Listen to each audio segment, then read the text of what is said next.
12th का हिंदी का viral objective मेरे डियर साथियों, यानी कम ही समय आप लोगों का बचा है। जल्दी से फटाफट जो है ये ऑब्जेक्टिव को कर लीजिए। देख सकते हैं ये वायरल ऑब्जेक्टिव मेरे डियर साथियों सीधे आपके एग्जाम में पूछा जाएगा, यानी 5 तारीख को यानी 5 फरवरी को आप लोगों को जो है रामबाण साबित होगा। ये ऑब्जेक्टिव अगर छोड़ देते हैं तो आपको पछताने के सिवा आपको कुछ नहीं मिलेगा मेरे डियर साथियों। आप देख सकते हैं इंटरमीडिएट ये कंपलसरी हिंदी में जो है कम से कम आप 19 नंबर लेना चाहते हैं तो आप जो है इस वीडियो को पूरा कंप्लीट देखना। और भी वीडियो हम डाल चुके हैं, यहाँ पे देख सकते हैं ये जो है ऑब्जेक्टिव सीधे आपके एग्जाम में पूछेगा 5 तारीख को यानी 5 फरवरी को जो है रामबाण साबित होगा। देख सकते हैं ये बहुत इंपॉर्टेंट ऑब्जेक्टिव होने वाला मेरे डियर साथियों। यहाँ पे पहला क्वेश्चन करेंगे हम, नाभा दास का काव्य रचना क्षेत्र था हरिद्वार, काशी, वृंदावन, मथुरा। बताइए इसका राइट आंसर क्या होगा, आप आंसर देते जाइए। ये ऑब्जेक्टिव सीधे आपके एग्जाम में रहेगा, रामबाण साबित होगा तो वृंदावन हो जाएगा ऑप्शन बिल्कुल जो है सी राइट आंसर हो जाएगा। ये ऑब्जेक्टिव आपको पूछा जाएगा मेरे डियर साथियों, किसी का बहकावे में ना आए। ये जो ऑब्जेक्टिव वायरल होने वाला मेरे डियर साथ, ये ऑब्जेक्टिव आपको पूछा जाएगा। जो भी ऑब्जेक्टिव हम लगातार करवा रहे हैं और भी वीडियो अपलोड है, अगर आप लोग नहीं पढ़े हैं तो आप जो है एक हफ्ता के अंदर जल्दी से जल्दी जो है इसको कंप्लीट कर लीजिए, नहीं तो बाद में आपको पछताना पड़ेगा। आज हम वीडियो डाल रहे हैं, आज तारीख देख लीजिए। नाभा दास की राम भक्ति मर्यादा के स्थान पर है। ये 2021 में भी ये ऑब्जेक्टिव को पूछा गया था। तो श्रृंगार का पुट था, करुणा का पुट था, इसके बाद माधुर्य भाव का पुट था, दुराग्रह का पुट था। बताइए इसका राइट आंसर क्या हो जाएगा मेरे डियर साथियों, तो हो जाएगा माधुर्य भाव का पुट था, माधुर्य भाव का पुट था ऑप्शन बिल्कुल सी राइट आंसर हो जाएगा। इसके बाद यहाँ पे दिया गया नाभा दास जी किस धारा के संत थे। नाभा दास जी किस धारा के संत थे, शैव दर्शन के, बौद्ध दर्शन के, वैष्णव दर्शन के, जैन दर्शन के। बताइए इसका राइट आंसर क्या हो जाएगा मेरे डियर साथियों। 3 का जो आंसर होगा मेरे डियर साथियों वैष्णव दर्शन हो जाएगा, ऑप्शन बिल्कुल जो है सी राइट आंसर हो जाएगा। ये ऑब्जेक्टिव आपको पूछा जाएगा मेरे डियर साथियों, जल्दी से फटाफट कंप्लीट कर लीजिए, नहीं तो बाद में आपको पछताने के सिवा कुछ नहीं मिलेगा। बीजक के रचयिता कौन है, बताइए बीजक के रचयिता कौन है। तुलसीदास, कबीरदास, सूरदास, जयसी। बताइए इसका राइट आंसर क्या हो जाएगा। 4 का जो आंसर होगा मेरे डियर साहब तो क्या हो जाएगा, कबीरदास, ऑप्शन बिल्कुल बी राइट आंसर हो जाएगा। इसके बाद आपके स्क्रीन पे यहाँ पे देख सकते हैं छप्पा शीर्षक के रचयिता कौन है। छप्पा शीर्षक के रचयिता कौन है, सूरदास, कबीरदास, नाभादास, तुलसीदास। बताइए इसका राइट आंसर क्या हो जाएगा मेरे डियर साहब। की ऑब्जेक्टिव रामबाण साबित होगा, आपको सीधे एग्जाम में पूछा जाएगा। यहाँ पे देखिए छप्पा शीर्षक रचयिता कौन है, आपको याद रखना नाभादास। कौन हो जाएगा, नाभादास, नाभादास छप्पा, चलिए याद रखना। चलिए इसके बाद आपके स्क्रीन पे यहाँ पे नाभा दास की कौन सी रचना है, नाभा दास की कौन सी रचना यहाँ पे देख सकते हैं, करबक है, कवित है, उषा है, छप्पा है। तो आपको पता है छप्पा है, नाभा दास की कौन सी रचना है, छप्पा है, याद रखना।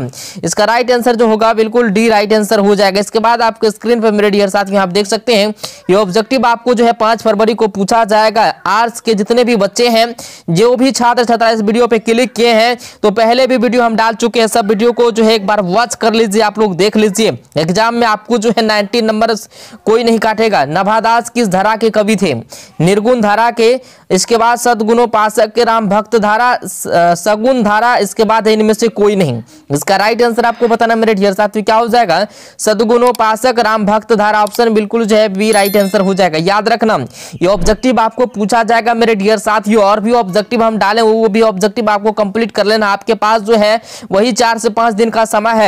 नाभा दास किसके समकालीन थे, नाभा दास जो है किसके समकालीन थे मेरे डियर साथियों, जल्दी से बताइए। नाभा दास जो है किसके समकालीन थे, कबीरदास, सूरदास, तुलसीदास, इनमें से कोई नहीं। बताइए इसका राइट आंसर मेरे डियर साथियों। तो 8 का जो आंसर होगा मेरे डियर साथियों तुलसीदास हो जाएगा, ऑप्शन बिल्कुल सी राइट आंसर हो जाएगा। ये ऑब्जेक्टिव आपको पूछा जाएगा मेरे डियर साथियों, याद रखना ये ऑब्जेक्टिव जो 100% आपको जो है रामबाण साबित होगा। नाभा दास का जन्म कब हुआ था, 1550 ईस्वी में, 1570 ईस्वी में अनुमानित, इसके बाद जो है 1560 ईस्वी में, 1565 ईस्वी। बताइए नाभा दास का जन्म कब हुआ था, तो हिंदी पढ़े होंगे तो उसमें दिया होगा, तो इसका राइट आंसर होगा 1570 ईस्वी में अनुमानित जो है इसको बतलाया गया, ऑप्शन बिल्कुल भी राइट आंसर हो जाएगा। याद रखना ये ऑब्जेक्टिव जो आपको रामबाण साबित होगा। और जो भी हिंदी का ऑब्जेक्टिव हम डाले, पहले भी 3-4 वीडियो हम डाल चुके हैं क्रैश कोर्स का, तो वो फ्री में आपको जो अपलोड है वहां से जाके पूरा वीडियो को आपको देख लेना। चलिए किसकी कविता को सुनकर कवि नाभा दास सिर झुका लेते हैं, बताइए किसकी कविता को सुनकर कवि जो है नाभा दास सिर झुका लेते हैं, सूरदास की, कबीरदास की, तुलसीदास की, इनमें से कोई नहीं। बताइए मेरे डियर साथियों इसका राइट आंसर क्या हो जाएगा। तो याद रखना सूरदास की भक्ति को सुन करके जो है सिर झुका लेता, ऑप्शन बिल्कुल जो है ए राइट आंसर हो जाएगा। चलिए इसके बाद आपके स्क्रीन पे यहाँ पे कौन सी रचना नभादास की है, कौन सी रचना जो है नभादास की है, सूरसागर, इसके बाद है भक्तकाल, बिहारी सतसई, इसके बाद है बीजक। याद रखना मेरे डियर साथ, ये 5 फरवरी को आपको जो है रामबाण साबित होगा, 5 फरवरी की ऑब्जेक्टिव आपको पूछा जाएगा। तो कौन सी रचना नभादास की है, तो भक्तकाल ऑप्शन बिल्कुल जो है इसका क्या हो जाएगा, बी बिल्कुल राइट आंसर हो जाएगा। देखिए यहाँ पे फिर नेक्स्ट क्वेश्चन में दिया है छप्पा कितनी पंक्तियां का छंद होता है, बताइए छप्पा जो है कितनी पंक्तियां का छंद होता है, 4, 5, 6, 7, बताइए इसका राइट आंसर क्या हो जाएगा।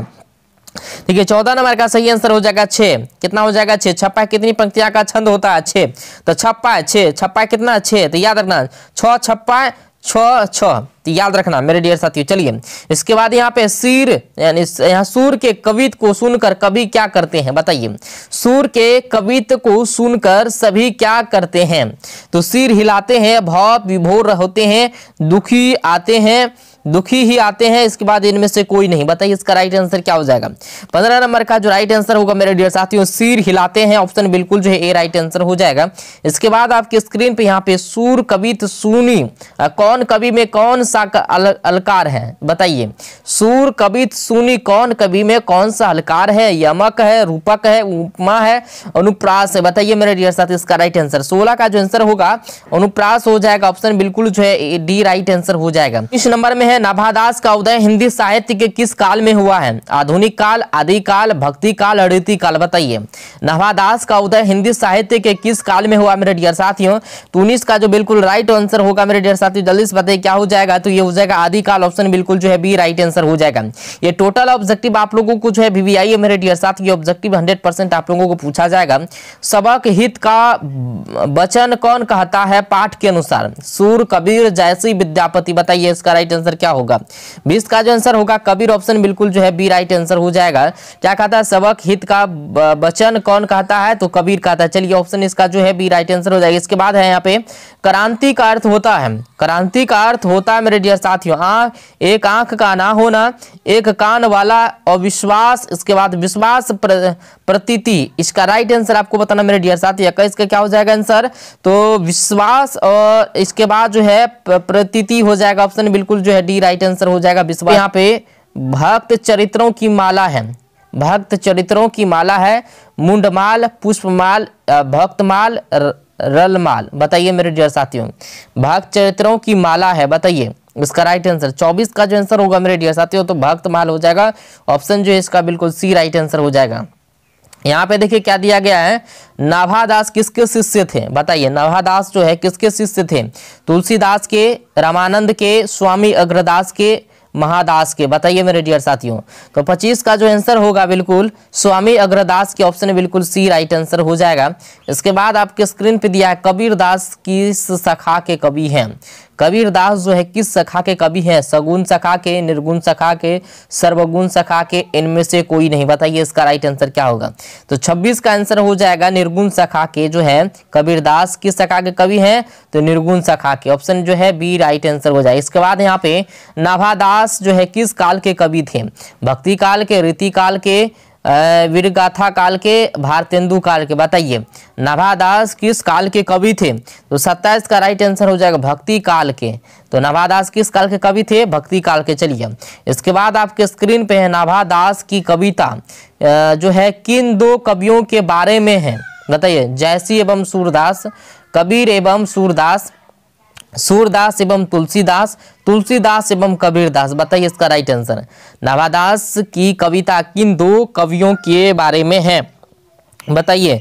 28 का जो आंसर होगा कबीर एवं सूरदास, ऑप्शन बी बिल्कुल राइट आंसर हो जाए। नाभादास की कविता जो है किन दो कवियों के बारे में है, तो कबीरदास और जो है सूरदास के बारे में। इसके बाद आपके स्क्रीन पे यहाँ पे जो है टोटल ऑब्जेक्टिव हो गया है। ये ऑब्जेक्टिव जो है आपको VVI ऑब्जेक्टिव करवाया गया, जो भी ऑब्जेक्टिव आप देखे हैं ये ऑब्जेक्टिव कहीं ना कहीं जो है इंपॉर्टेंट ऑब्जेक्टिव था, इसलिए जो है आपको कराया गया है। तो 5 फरवरी के लिए आप लोग तैयार रहिए। क्रैश कोर्स जितने भी हम अपलोड किए हैं सबको वॉच कर सकते हैं आप, जाकर डिस्क्रिप्शन में लिंक है।